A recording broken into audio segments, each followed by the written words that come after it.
स्क्रैबी mixed for fox के रूप में। माँ ये देखकर सदमे से पीली पड़ गई। उन्होंने यह बात पिताजी से छुपा ली और एंशिएंट मैजिक का इस्तेमाल करके मेरी फर को पर्पल रंग से रंग दिया और मैं बड़ी हुई पिताजी के प्यार में लाड प्यार से। जब मेरा कमिंग ऑफ एज डे आया, पिताजी ने खुद जिम्मेदारी ली। उन्होंने जून यूशेन को मेरा पति चुन लिया। लेकिन किसे पता था, शादी के बाद मैंने जन्म दिया सबसे निचले स्तर की मिक्स्ड फर फॉक्स को। उधर मेरी बहन ग्रे फॉक्स ने जन्म दिया एक रेयर पर्पल फॉक्स को। मेरा पति बेहद गुस्से में आ गया। उसने मुझे और मेरे बच्चे को उबलते तेल के बड़े बर्तन में फेंक दिया और हमें फ्राइड फॉक्स मीट की एक प्लेट बना दिया। जब मैंने दोबारा आंखें खोली, मैं वापस उसी दिन आ गई थी जब मैं और मेरी बहन हस्बैंड्स चुन रहे थे। इस बार उसने बिल्कुल भी झिझक नहीं की। उसने मेरी बहन को चुन लिया। तभी मुझे समझ आया वो भी रिबॉर्न हो चुका था। लेकिन मैं बस हंस पड़ी, क्योंकि इस धोखेबाज पति के अंदर जो बस स्पिरिचुअल पावर के पीछे छुपा है, वो भला कैसे एक हाई टियर फॉक्स पैदा कर सकता है। फॉक्स क्लैन में एक बहुत सख्त रैंकिंग सिस्टम है। ऊपर से नीचे तक 7 स्तर होते हैं: black, white, purple, green, grey, teal और सबसे नीचे मिक्स्ड फर मर्ड। 1000 सालों से कोई ब्लैक फॉक्स पैदा नहीं हुआ। वो लगभग एक मिथ बन चुका है। व्हाइट फॉक्स तो सिर्फ 100 साल में एक बार पैदा होते हैं। मेरे पिताजी फॉक्स क्लैन के चीफ हैं और अभी पूरे क्लैन में इकलौते व्हाइट फॉक्स हैं। उनकी हमेशा एक ही इच्छा थी कि मैं किसी टॉप टियर मेल फॉक्स से शादी करूं और फॉक्स क्लैन का अगला गौरव पैदा करूं। और यही वजह थी आज की सिलेक्शन सेरेमनी की। इस पीढ़ी का सबसे प्रतिष्ठित यंग मेल फॉक्स था मेरा पिछले जीवन वाला पति जुआन युआनचे। जैसे ही मैंने आंखें खोली, मैंने उसे मुझे पूरी नफरत से घूरते हुए देखा।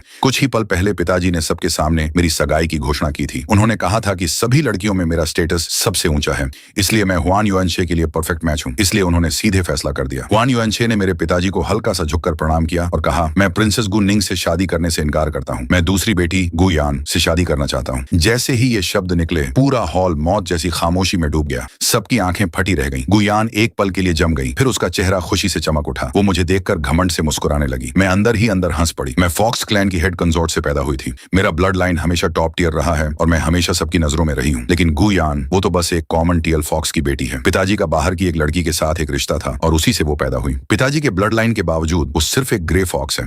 नोबल फैमिलीज तो उसे देखना भी पसंद नहीं करते और वो अपने ही लेवल के लड़कों को नीचा समझती थी। मेरी बाकी सारी बहनों की पहले ही शादी हो चुकी थी और बच्चे भी थे। सिर्फ वही थी जो अभी तक अकेली बची हुई थी। और अब हुआन युआनचे में इतनी हिम्मत थी कि वो मेरे पिता को खुलेआम चुनौती दे। पिताजी ने अपना गुस्सा रोका और समझाने की कोशिश की। तुम अपनी भावनाओं को बीच में कैसे आने दे सकते हो? तुम्हारा कर्तव्य है पर्पल फॉक्स एयर पैदा करना और मेरी बेटी गु निंग का ब्लड लाइन सभी महिलाओं में सबसे श्रेष्ठ है। फिर तुम उसे क्यों ठुकरा रहे हो? हुआन युआनचे बोला। ऐसा नहीं है कि मैं गु निंग को नहीं चाहता, लेकिन वो जानबूझकर सच छुपा रही है। वो कोई नोबल पर्पल फॉक्स नहीं है, वो तो एक मिक्स्ड फर मट है। ये शब्द बम की तरह फटे। सब लोग स्तब्ध रह गए। मैंने अपने दांत भींच लिए। मुझे पता था वो यही कहेगा। पिताजी का गुस्सा लहर की तरह फैल गया। सब लोग डर से घुटनों के बल गिर पड़े। पिताजी गरज उठे, हुआन युआनचे, क्या तुम्हें पता है किसी प्रिंसेस पर झूठा आरोप लगाना क्या मतलब रखता है? लेकिन हुआन युआनचे जरा भी नहीं डरा। उसने मुझे तिरस्कार भरी नजर से देखा और कहा, प्रिंसेस को बस अपना ट्रू फॉर्म दिखाना होगा, फिर सारी अफवाहें अपने आप खत्म। मेरे